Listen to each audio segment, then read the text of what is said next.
About 2,000 years before any of us were born, an eminently sleazy Roman poet wrote a two-line poem that captured one of the deepest and truest paradoxes in the human condition. His name was Catullus. I call him sleazy because by today's standards and prejudices, he was a pederast and a pervert, but by any period standards, he was also a genius, possessed of an aesthetic and empathetic sense that plainly outstripped most of his contemporaries, just as it plainly outstrips most of ours. We therefore understand him as a paradox, just as he could understand us as a species, as creatures of paradox. The two lines he wrote were these: Odi et amo, quare id faciam fortasse recruis, nescio, sed fieri sentio et excrucior. I hate and I love. Why do I do this, perhaps you ask? I don't know, but I feel it being done and I am tortured. Class of 2011, my speech to you today is premised on a bold assertion, which I think has been made before by assertors both distinguished and obscure, and which, if we are honest with ourselves, will not seem so bold at all. The assertion is this: if you have made it through 4 years at Harvard without coming to both hate and love this place, and all it represents, and all that it promotes and creates, then you have not been paying attention. Many of us certainly will admit, particularly on this most nostalgic of days, that we have fallen in love with this place.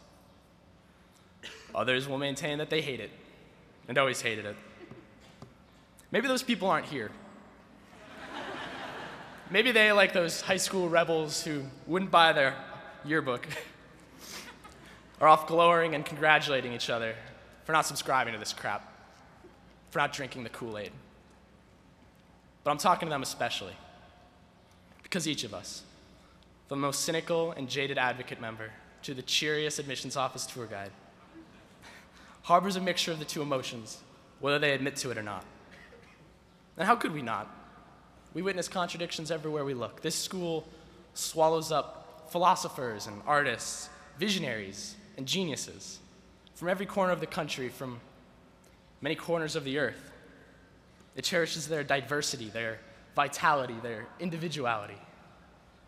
Then it ties them together for 4 years, inculcates a new lexicon of concentrations and comps and proctors and paths, bequeaths them a slew of traditions from football rivalries to final clubs, and plunges us all into an airtight, soundproof bubble from which we are to emerge in some alchemical miracle as people qualified to wear a trademark of excellence and successfully avoid paying our fair share of the taxes. I hate and I love. I hate the hoops I had to jump through, but I love the tricks I learned in the process. I hate the term papers I had to write, but I love the friends I made at Lambert Cafe at 3 a.m. because of them. I hate the feeling that Harvard has been one long audition, but I love knowing that competing for things that didn't matter ultimately helped me discover what does. I hate the rejections, the disappointments, the heartbreaks, the failures. But I love the victories that were all the more real and sweeter for them. I hate the way how in 4 years, an endless horizon contracted into a fork in the road. But I love the way those roads call my name, as if they were made for me, as if they've been waiting patiently for my vision of focus since the moment I opened my eyes. But our ambivalence is still more complicated than that. We do not merely hate the struggle and love the reward. We love the struggle and we hate the reward. Even as we love carving out our niche, we hate having to specialize. We love the thought of becoming our own person, but we hate the thought of becoming old. We love the thought of moving forward. We hate the thought of letting go. Why do I do it, perhaps you ask? I do not know. This place will never make sense to us. It made no sense in freshman week, and it makes even less sense now.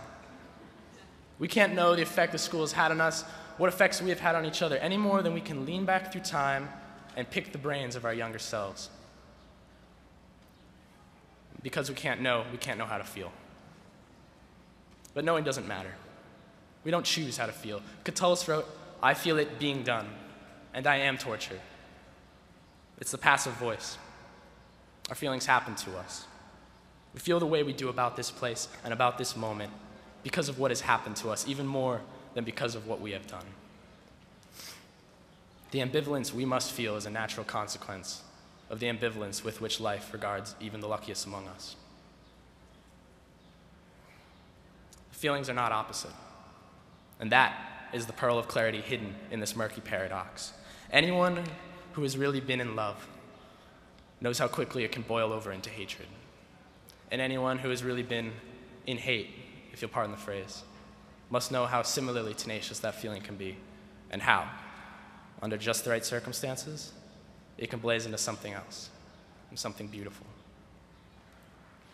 The truth is, hate and love are not opposites. They're close cousins, if not siblings, and their common blood is their intensity. That is why I say that if each of us does not feel both for this place, then we have not been paying attention. Only such confused intensity of emotion is commensurate with the enormity of the impact that Harvard has had on our lives, for better or worse. So however we feel, whatever ratio of emotions colors each of our perspectives, this day ultimately means the same thing for each of us. We call this time Commencement Week. Commencement. The word means beginning. Beginning what? Beginning our lives? Have we been postponing them? Beginning our careers? Plenty of us aren't. Or is it beginning to forget? The slow unraveling of the ties we've wrapped around each other, the gentle fading of the stressors of yesterday, the fears, the promises, the dreams. In a matter of days, this place is going to vanish from our lives, and everyone in it will become a kind of ghost, nothing but a collective figment, a shade preserved in our imaginations of how our college friends used to be. Before they got rich, before they got married, before they settled down or moved away or grew up, before our trajectories at last diverged. All of this is going to fade for us. The intensity is going to wane. We ought to embrace it and cherish it while it's still here.